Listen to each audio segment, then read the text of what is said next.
Bapak, Ibu, dan anak-anak, keluarga Kristen yang dikasihi oleh Tuhan Yesus Kristus, salam sejahtera bagi kita sekalian, dan salam jumpa dalam santapan harian keluarga di saat ini.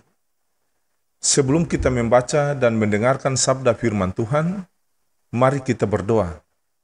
Bapa di sorga, kami mengucap syukur karena kasih-Mu, kami dapat hidup sampai saat ini.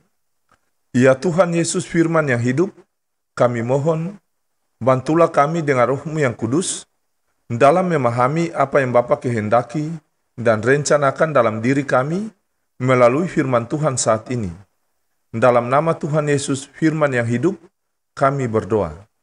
Amin. Keluarga Kristen yang diberkati Tuhan, pembacaan firman Tuhan terambil dari Kisah Para Rasul pasal 21, ayat 1 sampai ayat yang ke-6. Demikianlah bunyi sabda firman Tuhan. Sesudah perpisahan yang berat itu, bertolaklah kami dan langsung berlayar menuju Kos. Keesokan harinya, sampailah kami di Rodos, dan dari situ kami ke Patara. Di Patara, kami mendapat kapal yang hendak menyeberang ke Fenisia. Kami naik kapal itu, lalu bertolak. Kemudian tampak Siprus di sebelah kiri, tetapi kami melewatinya dan menuju ke Syria. Akhirnya tibalah kami di Tirus, sebab muatan kapal harus dibongkar di kota itu. Di situ, kami mengunjungi murid-murid yang tinggal di situ 7 hari lamanya. Oleh bisikan roh murid-murid itu, menasihati Paulus supaya ia jangan pergi ke Yerusalem. Tetapi setelah lewat waktunya, kami berangkat meneruskan perjalanan kami. Murid-murid semua dengan istri dan anak-anak mereka mengantar kami sampai ke luar kota, dan di tepi pantai kami berlutut dan berdoa.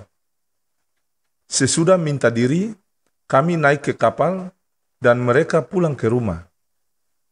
Demikianlah sabda firman Tuhan di saat ini. Berbahagialah setiap orang yang mendengarkan firman Allah serta memegangnya dalam kehidupan mereka. Amin. Bapak, Ibu, dan anak-anak, keluarga Kristen yang dikasihi dan diberkati oleh Tuhan, santapan harian keluarga Kristen hari ini berjudul Persekutuan Hidup Para Murid Yesus.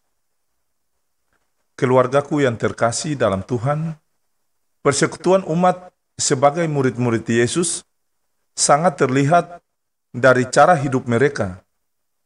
Cara hidup yang sangat berbeda dengan persekutuan yang lain. Mereka mengutamakan kepentingan bersama di atas kepentingan diri.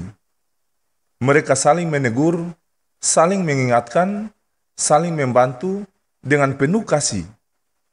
Persekutuan seperti ini terlihat dalam kehidupan Rasul Paulus, para pelayan lain, dan jemaat-jemaat Kristen di Asia Kecil. Keluarga Kristen yang dikasihi Tuhan, dalam perjalanan pemberitaan Injil, Rasul Paulus dan teman-temannya tidak sendiri. Ketika mereka tiba di suatu tempat, mereka disambut dengan penuh kasih dalam persaudaraan. Rasul Paulus selalu mengunjungi masing-masing jemaat dan melihat keberadaan mereka. Sebelum berpisah dari satu tempat, mereka berdoa bersama-sama dan mengantarkan Rasul Paulus dan rombongan sampai di pelabuhan kapal atau di batas kota. Bahkan ketika mengetahui ancaman terhadap Rasul Paulus di Yerusalem, mereka menasihati Paulus agar jangan pergi ke Yerusalem. Semua itu karena mereka mengasihi Paulus dan Paulus juga mengasihi mereka.